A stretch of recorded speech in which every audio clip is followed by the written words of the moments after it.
Irmãos, o texto que nós vamos ler hoje é longo, tá? Então vou pedir paciência para vocês. Eu acho que vou ter que usar uns 5 domingos. 1 Tessalonicenses 5,16. Alguém pode ler, por favor?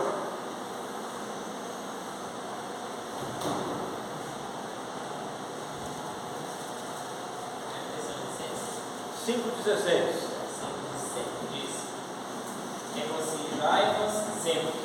Ótimo. Esse é o nosso texto de hoje. 1 Tessalonicenses 5,16. Regozijai-vos sempre. Na revista atualizada. Na King James: conservai permanentemente a vossa alegria. A alegria é uma decisão pessoal. Pastor, o que o senhor está falando é um paradoxo. Como eu posso estar triste e feliz, estou sofrendo e feliz? Vamos ver isso. Então é um versículo enorme esse, né? 2 palavras em português. No grego também são 2, na verdade no português são 3 aqui, né? Vos regozijai sempre, ou alegrai-vos sempre. No grego são 2 palavras, literalmente 2. Pantote kairete. Pantote kairete. Só essas 2 palavras. Então, já em mensagens anteriores, eu afirmei que Paulo estava animando e encorajando os crentes em Tessalônica, pelo fato de eles estarem passando por perseguições por causa do Evangelho. Alguns estavam sendo presos, alguns estavam sendo torturados, espancados, e alguns estavam perdendo até os seus empregos, outros sendo excluídos da sociedade e até mesmo de entre os familiares.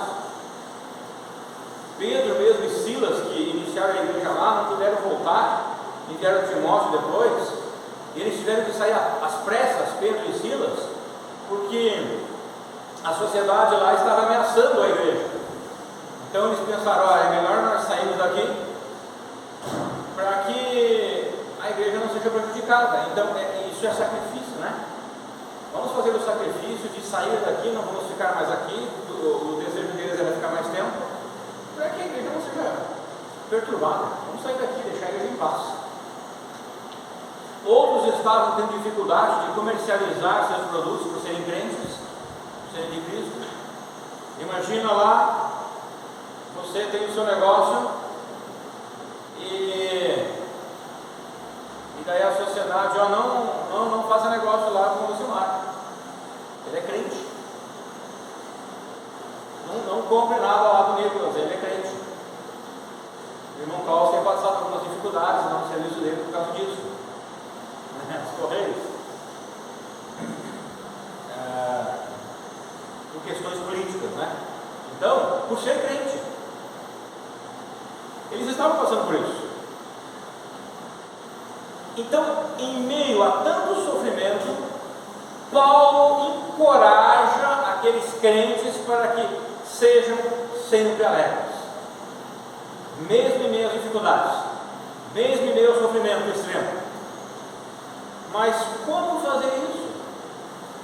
Parece loucura, né? Pedir para ser alegre quando eu estou passando por aflições que parecem insuperáveis.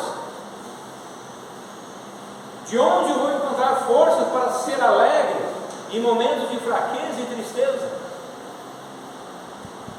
E se eu não me alegrar, quais serão as consequências? Ou quais serão os benefícios se eu me alegrar em todo momento? Como ordena o versículo. Então, como já disse, esse versículo é pequenininho, e no grego é formado de apenas 2 palavras: pantote kairete. Pantote significa para sempre, ou em todos os momentos. E kairete, ou da raiz kairo, significa alegrar-se, encher-se de alegria ou encantar-se. Então Paulo pede para que os crentes em Tessalônica mesmo passando por perseguição, se alegrasse, se enchesse de alegria, se encantasse. Não se encantar com o sofrimento em si, mas porque eles eram salvos, tinham a Cristo. Porque a pátria deles não era aquela, a pátria deles era celestial. Então o que nós encontramos aqui é uma ordem, um imperativo de Paulo. Ser alegre é uma decisão. Eu conheço pessoas que são muito voláteis emocionalmente. São pessoas que você não pode se encontrar muito com elas, porque mudam muito. Mudam igual o clima de Curitiba, né? Bastante. Viver alegre é uma questão de decidir viver assim. Não é algo que deve depender das emoções. Porque no momento que nós vivemos, as emoções não estão ajudando, né? Guerras para lá, guerra para cá, situação econômica, cada semana que você vai no mercado, o preço das coisas é maior, né? Você fica assim, poxa vida, como é que eu vou dar conta? Querendo ter guerra aqui também, agora não, na América Latina. Então, a alegria não pode depender das emoções, elas são voláteis. Elas estão lá em cima, às vezes lá embaixo. Precisa ser uma decisão. Eu vou ser feliz, ser alegre, contente, mesmo nessa situação. Porque a minha pátria não é essa. Paulo dizia, eu sei viver contente em situações de fartura e em situações onde faltam muitas coisas também.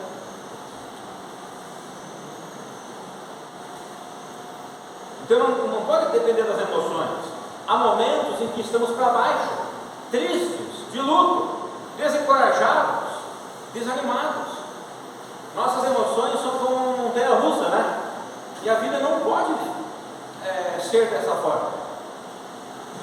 As emoções não nos levam a lugar algum, a não ser ficar pulando de galho em galho, em nossas opiniões. Não há firmeza de propósito nas emoções. Por isso precisamos decidir ser alegres em todo momento.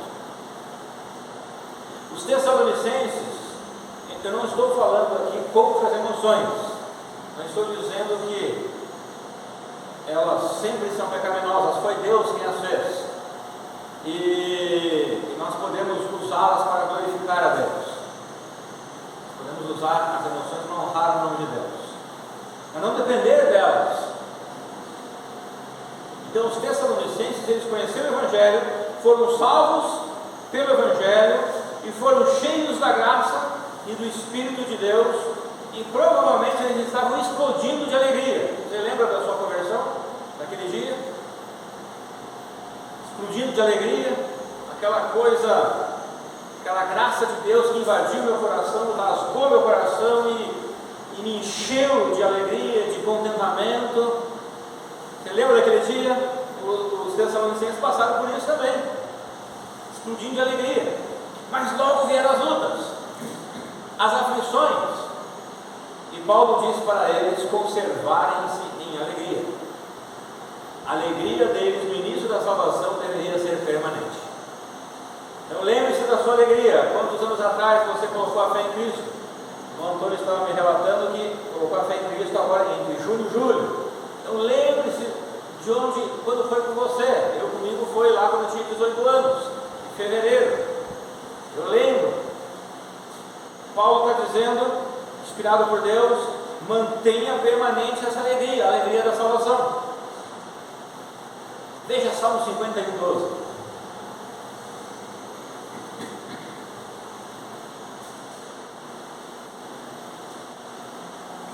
Alguém pode ler bem alto, por favor?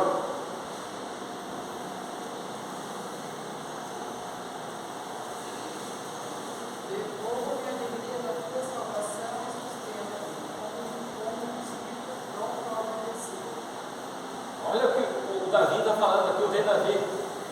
Devolva-me ou restitui-me, Senhor. Ele está orando a Deus, a alegria da tua salvação, e me sustenta sustenta com o espírito disposto a obedecer, ou com o espírito voluntário. Então, Davi, tu sabe que ele caiu feio, e Davi vai em oração a Deus e diz assim: Senhor, me devolva, me restitua a alegria da tua salvação, porque eu a perdi, não tenho mais, o meu coração está pesado, angustiado. E uma vida angustiada, uma vida pesada, leva a depressão, leva a suicídios. Davi havia perdido a alegria de viver. E ele faz apenas uma oração: Senhor, me restitui o prazer de voltar a viver a salvação, sendo voluntário e obediente na tua obra. Como seria a igreja de Cristo se todos os crentes se voltassem a Deus, desejosos de terem novamente em suas vidas o prazer de viver a salvação com alegria e com voluntariedade? Porque muitos crentes já não são mais felizes em serem crentes, porque muitos crentes já não são mais vibrantes em ajudar a obra de Deus.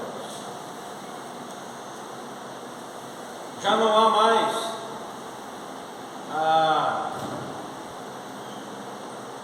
o encantar-se, já perdeu o encantamento. E parece que Davi estava dessa forma aqui. Agora vá para Neemias capítulo 8.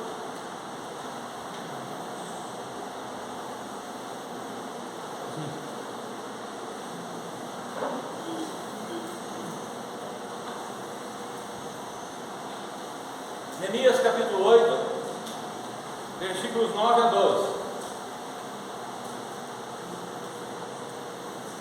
Então Neemias, o governador, e Esdras, o sacerdote e escriba, juntamente com todos os levitas que estavam instruindo o povo, declararam à multidão: Este dia é consagrado ao Senhor vosso Deus, não vos entristeceis, nem pranteeis, pois todo o povo chorava e lamentava os erros cometidos enquanto ouvia as palavras da lei. E Neemias aproveitou a exortação e dispensou o povo, recomendando: Agora, pois, ide, comei e bebei gorduras e doçuras, provai do melhor que tiverdes e enviai algo aos que não têm nada preparado para si, pois esse dia é santificado a Deus, nosso Senhor. Sendo assim, não vos entristeçais, porque a alegria do Senhor é a nossa força. Gravem isso, irmãos: não vos entristeçais, porque a alegria do Senhor é a nossa força. 11. Então os levitas acalmaram todas as pessoas da assembleia,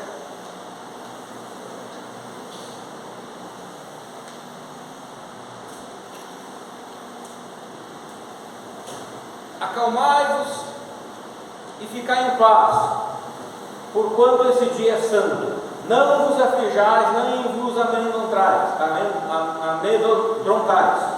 E logo depois o povo começou a sair dali para comer, beber e distribuir porções de alimentos a todos quantos não tinham conseguido arranjar sua própria comida. E todos comemoraram com grande alegria, pois atenderam de coração as palavras que lhes haviam sido ministradas. Você percebeu o que aconteceu aqui?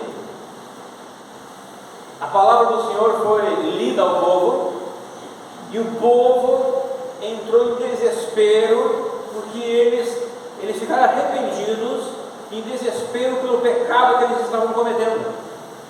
Se você ler o contexto anterior, você vai perceber isso.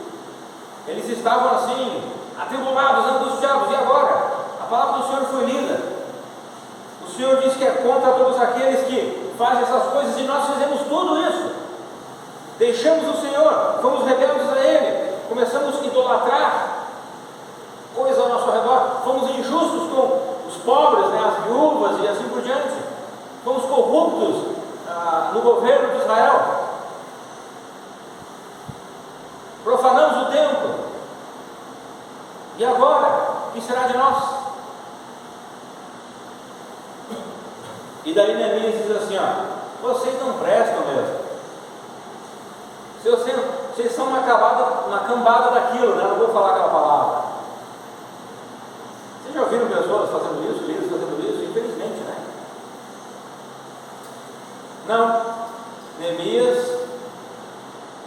o que o povo disse ali,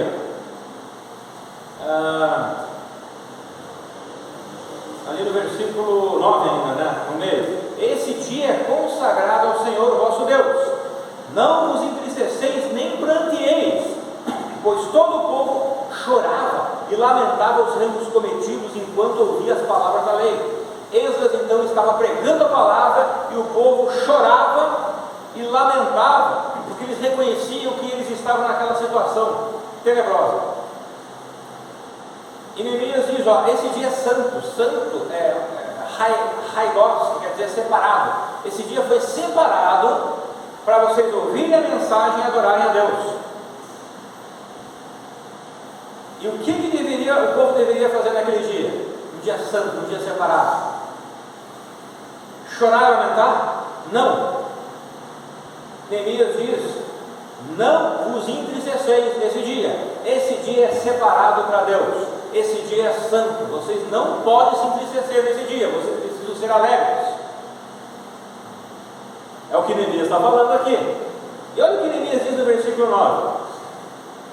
E Neemias, no 10, desculpa, no 10. E Neemias aproveitou a exortação e dispensou o povo, recomendando o seguinte: olha o que Neemias recomenda. Vá cada um para a sua casa, coloca a cabeça no travesseiro e fique chorando a noite toda lá, e lembrando que vocês são todos sem vergonhas, né? Não faz isso, olha o que ele diz.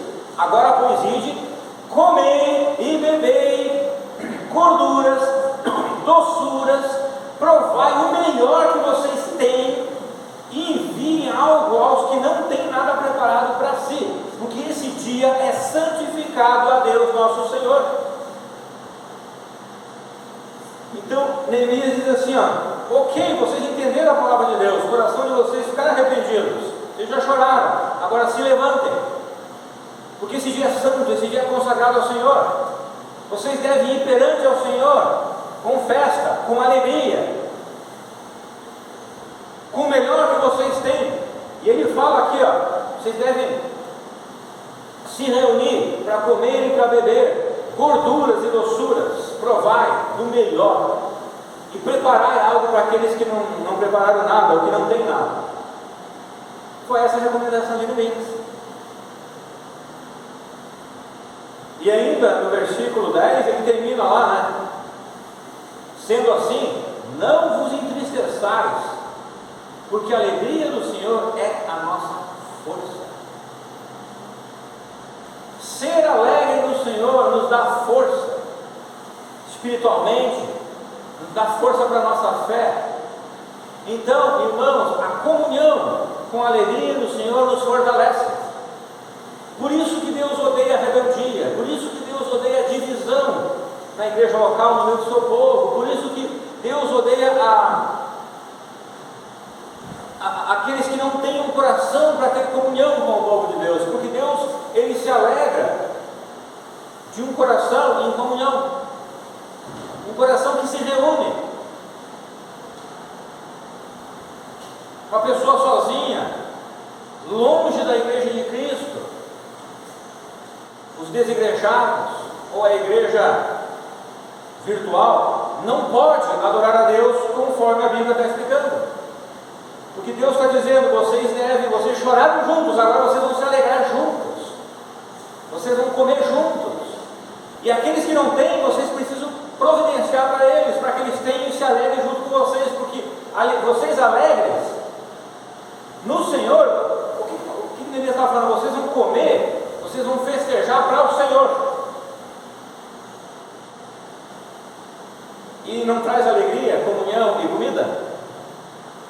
Ainda mais se for para o Senhor, ainda mais se a gente fizer para o Senhor, isso nos fortalece, isso nos ajuda como uma igreja forte, ser unida, isso fortalece a fé de cada um.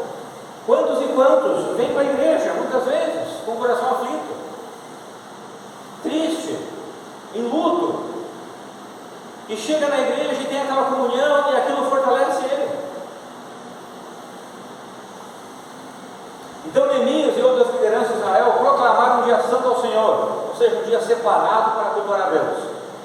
E eles cultuaram a Deus com o melhor do que eles tinham de comida. Eles atividades particulares para cultuar a Deus. E de que forma foi pedido para que eles cultuassem a Deus? Com comunhão e muita comida. Agora, pois, comei e bebei, gorduras e doçuras, provai do melhor que tiveres e enviai algo aos que não têm nada preparado para si. Então isso é maravilhoso. Nós não trocamos o sábado judaico pelo domingo cristão. O sábado judaico é uma coisa, o domingo cristão é outra. O judeu precisava guardar o sábado. Nós, como crentes, não guardamos o domingo. Não existe esse mandamento na Bíblia para guardar o domingo. Tá?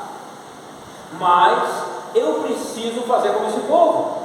Como Neemias ele falou, eu vou separar o domingo para o meu Senhor. Eu não vou guardar o domingo, eu vou separar ele para o meu Senhor. Compreende a diferença entre o guardar e separar? O guardar é uma obrigação, tem que guardar e pronto. Separar é uma decisão. Eu vou fazer isso. Então ninguém poderia dizer, e ninguém pode dizer hoje em dia, que chato, né? Estão ordenando a gente separar um dia de nossas tarefas particulares para cultuar a Deus. Porque esse dia era de muita comunhão, comida e alegria. Não é bom comunhão? Não é bom comida? Não é bom ser alegre, alegria, sorrir, falar das coisas do Senhor? Então a gente não pode. Olha, um crente que diz que é chato vir para a igreja, ou ele não é salvo, ou ele tem um problema muito sério na sua vida espiritual que precisa ser tratado. E se ele não pedir para ser tratado, o Senhor Deus o tratará. Eu tenho certeza absoluta disso. Então, irmãos, esse dia santo não era chato, era um dia cheio de prazeres santos. O povo estava triste e desanimado por causa dos pecados em que caíram. Então eles precisavam ser avivados, porque entristecidos não encontrariam forças para se levantar dos seus pecados e restaurarem suas vidas perante Deus. A última frase do verso 10 é muito significativa, né? Sendo assim, não vos entristeçais, porque a alegria do Senhor é a nossa força. O que nos fortalece é nos alegrarmos em Deus, nas coisas que agradam a Deus, e não nos prazeres pecaminosos. Eu quero diferenciar aqui dos prazeres que são santos, que são bons e que honramos a Deus com eles, tá? Não em nossa carne. Isso só nos traz derrotas, mas se alegrar no Senhor nos traz vitórias.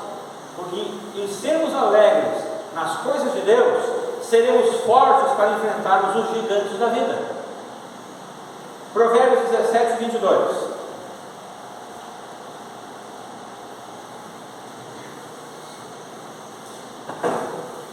O coração alegre é bom remédio, mas o espírito abatido faz secar os ossos. Eu li aqui na arte, vou ler na King James. O coração bem disposto é remédio de grande eficácia, mas a alma deprimida consome até os ossos do corpo todo o vigor. Ou seja, a alegria me dá forças até na minha saúde física. A verdadeira alegria me ajuda até de forma física, emocionalmente e fisicamente, para que eu me levante e continue fazendo as coisas que eu devo fazer, honrando a Deus, e não de uma forma pesada. Não de uma forma chata. É chato servir a Deus, é pesado servir a Deus, ouvir a igreja, ou falar de Cristo, ou contribuir com a igreja. É tudo muito chato e pesado para mim. A questão da alegria influencia até mesmo em nossa saúde física. Os cristãos primitivos, quando se encontravam, eles geralmente diziam caírete. Era uma espécie de saudação que significava graça e paz. Nós batistas não temos muito esse costume, né? Mas outras denominações têm esse costume, graça e paz. Não fique bravo com eles quando eles falam isso. Eles estão seguindo uma cultura judaica. A gente não segue essa cultura, mas não tem problema nenhum. Caírete quer dizer graça e paz. Se alegrar em Deus é no mandamento e é da vontade de Deus. Então, não se alegrar no Senhor é pecado. A alegria é um testemunho da salvação em Cristo, porque é uma característica de alguém salvo pela graça de Deus, e esta alegria na vida de alguém indica que essa pessoa tem Deus nela. Então é um testemunho. Essa alegria demonstra tal cristão está vivendo confiante no Senhor. Como assim? Como que essa alegria, um cristão alegre num momento de perseguição, mostra que ele está confiante no Senhor, que ele confia no Senhor, porque apesar da perseguição ou de qualquer mazela da vida, ele ainda é alegre. Então ele confia no Senhor, porque essa alegria só pode ser de alguém que confia no Senhor. Ele pode se alegrar mesmo diante das dificuldades da vida, por causa da confiança na esperança que ele tem no Senhor. Uma esperança que os incrédulos não têm. Se alegrar é o oposto de murmurar e reclamar. É automático para todos nós reclamar e murmurar, é automático. Nós precisamos lutar contra isso, todos os dias. Ouça o que o Willis escreveu: a alegria alivia o peso do serviço. Deus ama os que servem e contribuem com alegria. Toda a família da igreja tem os que sempre duvidam e os que sempre estão carrancudos. Ver e ouvir essas pessoas é como assistir a uma necrópsia ou mergulhar em um lago gelado em um dia de inverno. Deus deseja que sua família seja alegre. Isso significa que cada membro deve contribuir para essa alegria. Agora, olha que responsabilidade eu tenho. A minha alegria contagia os outros, ou a minha alegria influencia os outros.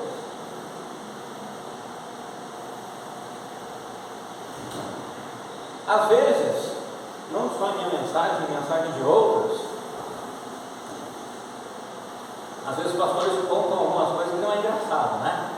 A gente ri só para não perder a amizade, né? Mas às vezes é engraçado. Todo mundo ri, menos um ou outro, dois.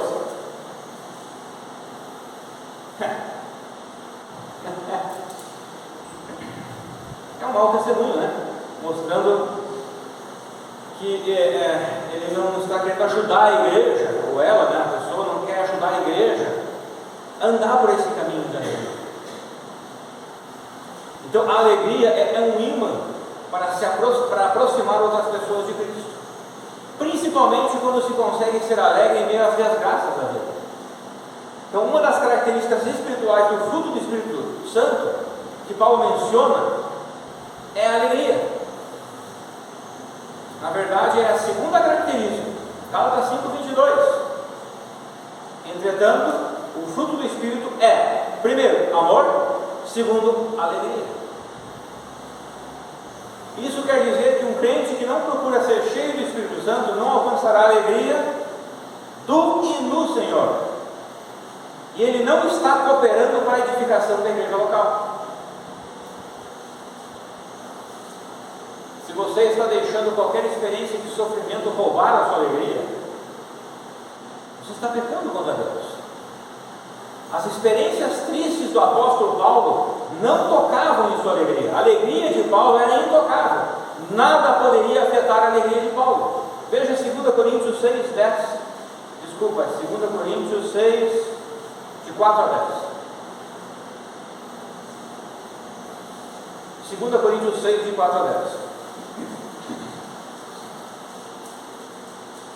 Ao contrário, como servos de Deus, recomendamos-nos de todas as maneiras, em muita perseverança, em sofrimentos, em privações, em tristezas, em açoites, prisões e tumultos, em trabalhos árduos, noites sem dormir, e jejuns, em pureza, conhecimento, paciência e bondade, no Espírito Santo e no amor sincero, na palavra da verdade e no poder de Deus, com as armas da justiça, tanto no ataque como na defesa, por honra e por desonra, por difamação e por boa reputação. Você já foi difamado por algo que você não fez?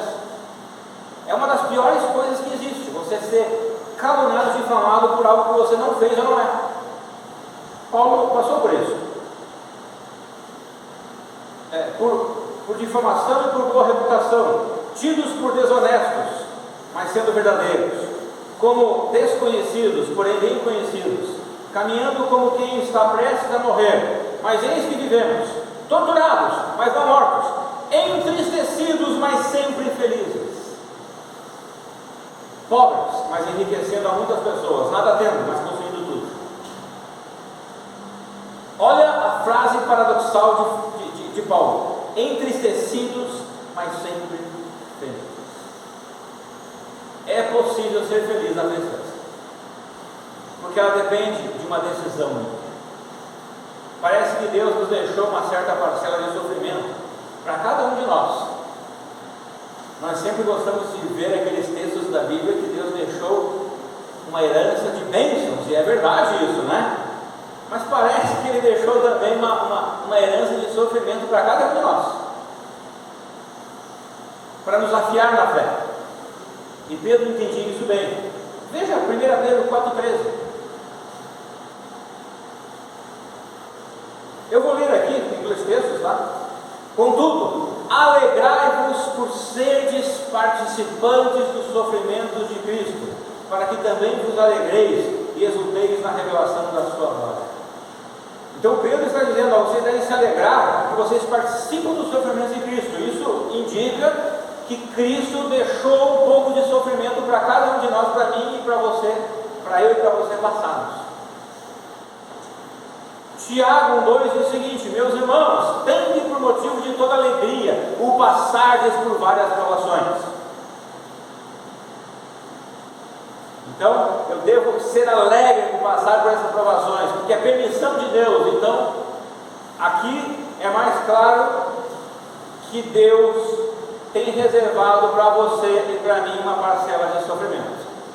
Ah, pastor, mas a minha parcela está maior que a sua. Converse com o Senhor Deus, é Ele que distribui, não sou eu, né? O versículo 12 de Tiago 1: feliz ou bem-aventurada é a pessoa que persevera na provação, porquanto após ter sido aprovada receberá o prêmio da coroa da vida, que Deus prometeu aos que o amam. E a nossa força é sermos alegres do Senhor. A igreja de Cristo, essa igreja aqui, que começou em Atos 2, a igreja de Cristo, ela iniciou-se com sofrimento e alegria. Atos 5,41 diz o seguinte: os apóstolos se retiraram do sinédrio, eles foram presos, os apóstolos foram presos, eles foram humilhados, eles foram castigados, açoitados, e depois foram todos soltos. E olha o que o texto diz sobre eles. Já pensou? A igreja aqui toda é presa hoje, a polícia aí nos prende, nos torturam e depois nos soltam. Olha o que os apóstolos disseram, olha o que foi dito a respeito deles: os apóstolos se retiraram do sinédrio, contentes por haverem sido considerados dignos de serem humilhados por causa do nome. Os apóstolos foram presos porque estavam pregando a Cristo, e antes de serem soltos eles foram açoitados. É só você ler ali o capítulo inteiro, Atos 5. Mesmo assim, eles puderam dizer que estavam alegres. Irmãos, é difícil ser alegre numa situação dessa. Eu não consigo me imaginar. Eu já li aquele livro, alguém já leu aquele livro de John Fox? Qual é o nome do livro mesmo, Laura? Você lembra? O Livro dos Mártires. Irmãos, aquele livro é grosso, é só testemunho de sofrimento dos cristãos ali na época da Europa.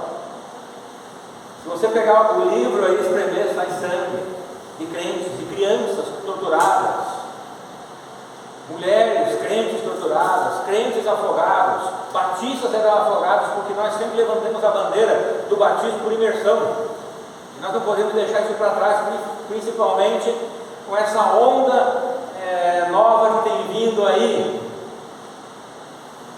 Nós precisamos continuar lutando, porque mulheres grávidas foram mortas por isso, crianças e bebês foram mortos por isso, eles foram afogados, porque eles ensinavam o batismo bíblico.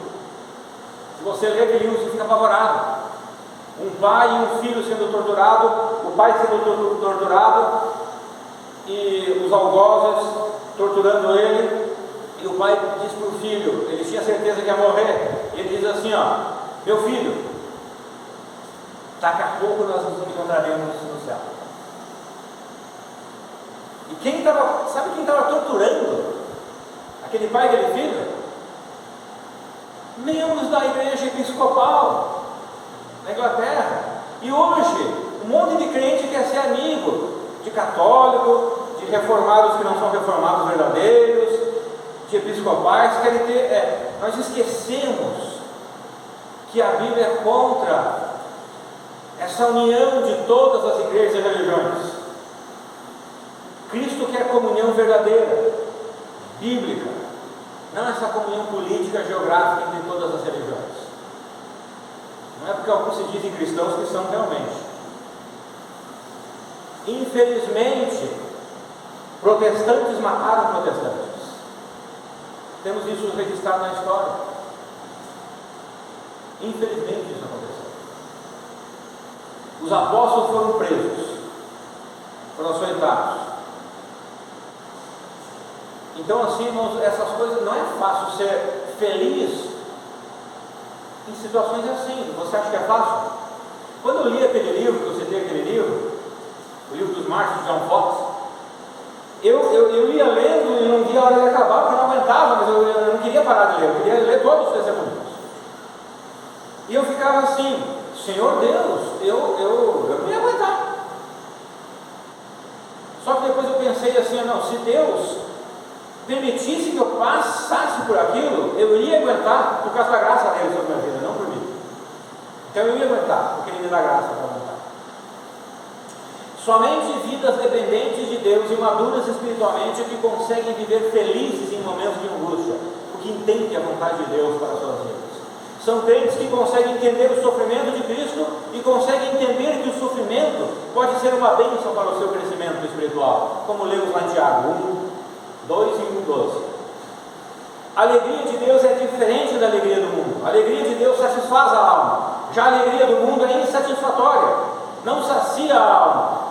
É uma alegria que, quando lhe é tirado, o que a pessoa tem, o crente tem, porque ele está alegre por ter aquilo que ele gosta, ela fica irada. Salmo 4:7 diz o seguinte, olha para o Salmo 4:7 lá, eu vou fazer uma dinâmicazinha aqui, já estou quase terminando. Salmo 4:7.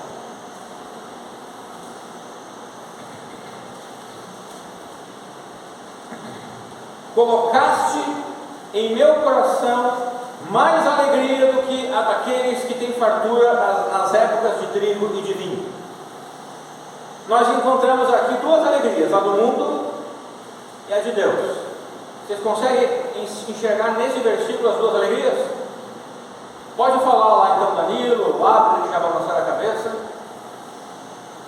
Onde nesse versículo você encontra a alegria de Deus?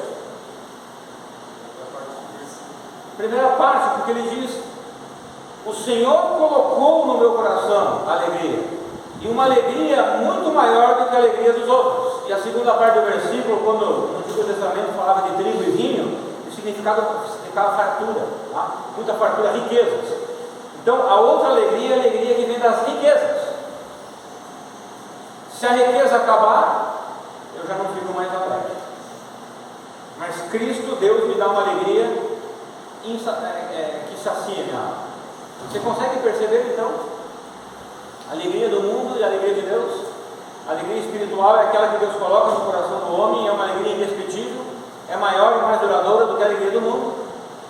A alegria do mundo procede das riquezas, da fartura, do trigo e do vinho, nesse caso. Mas o Senhor Deus é tão bom que Ele doa da sua alegria não somente aos seus filhos, Ele doa da sua alegria também aos incrédulos. Vocês sabiam isso? E Deus dá alegria também aos incrédulos. Quer ver? Atos 14:17. Atos 14:17. No entanto, Deus não ficou sem dar testemunho sobre sua própria pessoa, pois demonstrou sua bondade, enviando-vos do céu as chuvas e as estações das colheitas, cada um a seu tempo, concedendo-vos sustento com fartura e enchendo-vos o coração de alegria. E esse texto está falando da humanidade, inclusive aos incrédulos. Deus está dizendo assim, eu tenho dado alegria à humanidade quando eles conseguem colher, se reunir com seus familiares e desfrutar dos prazeres santos que eu abençoo a humanidade. Então o texto mostra que Deus dá testemunho de si mesmo, doando alegria aos homens. A alegria verdadeira que os homens possuem procede de Deus. Eles deveriam reconhecer isso e dar graças a Deus por isso. Eles até deveriam entregar suas vidas a Deus, que lhes dá alegria como testemunho de que Ele existe, de que Ele cuida do ser humano. Mas nós que já somos crentes, temos essa alegria, e nós temos essa alegria em mudança. Nós devemos participar desse testemunho de Deus, se alegrando em todo momento. João 16 diz o seguinte: e da sua plenitude todos nós temos recebido graça sobre graça. Não é? João está dizendo da sua plenitude, pleno, nós somos plenos, nós temos recebido, e nós temos recebido graça sobre graça. Já somos cheios de alegria. Agora a decisão é nossa, de expor essa alegria em qualquer circunstância da vida. Amém? Amém. Deus abençoe a sua vida. Vamos cantar um hino.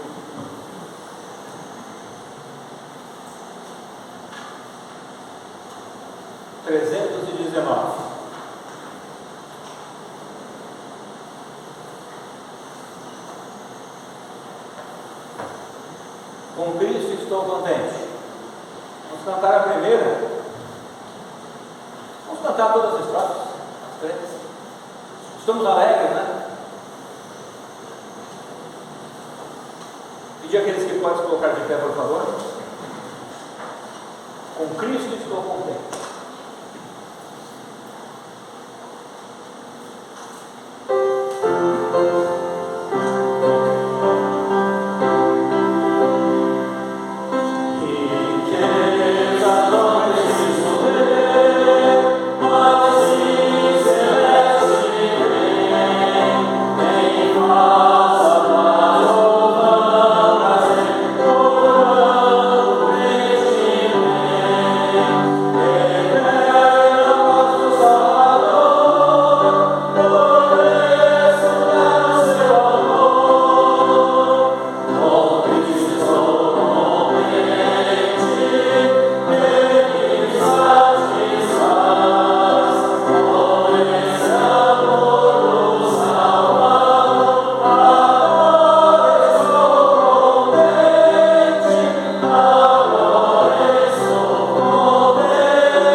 Piano estará tocando baixinho, fique em oração, quando aumentar o volume estamos respeitos.